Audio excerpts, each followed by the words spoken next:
God Save the King. Après avoir été couronné roi dans l'abbaye de Westminster le 6 mai dernier, le roi Charles III met les voiles sur l'Écosse.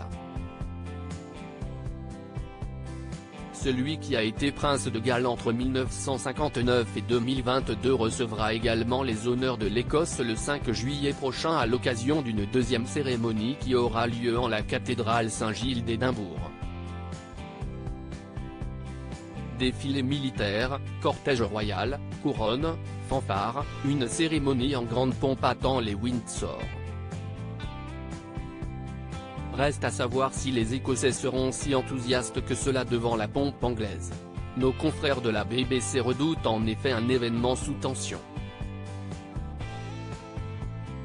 Our Republic et UK Pressure Group Republic, deux entités appelant à l'abolition de la monarchie, prévoient d'organiser un rassemblement près du jardin public The Meadows à Édimbourg, le jour du second couronnement. L'officier de police Tim Maher a mis un point d'honneur sur la sécurité des citoyens lors de l'événement. Notre priorité est la sécurité publique. Un plan de maintien de l'ordre est en place pour maintenir la sécurité des citoyens, assurer le bon déroulement de l'événement et permettre une manifestation pacifique tout en minimisant les perturbations, explique-t-il. Si l'officier reconnaît que faire campagne et manifester est légitime, il condamne tout comportement abusif menaçant ou perturbant l'événement. Pour la sécurité de tous, les forces de l'ordre écossaises ont prévu une restriction des mobilités ainsi que la fermeture de certaines routes.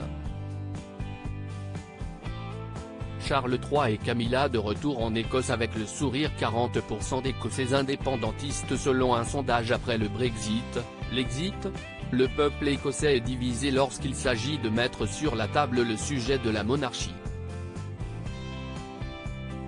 Selon les chiffres du sondage YouGlow réalisé en mars 2023, près de 40% d'Écossais s'inscrivent dans le courant indépendantiste.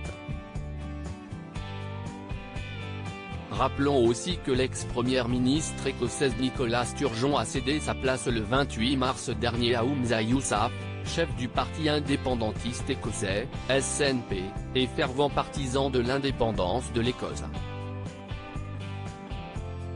Alors qu'Élisabeth II a toujours fait en sorte de ménager les Écossais en honorant leurs traditions séculaires, Charles va-t-il réussir à reprendre le flambeau pour éviter que son royaume ne s'amenuise ? Crédit Photo, agence.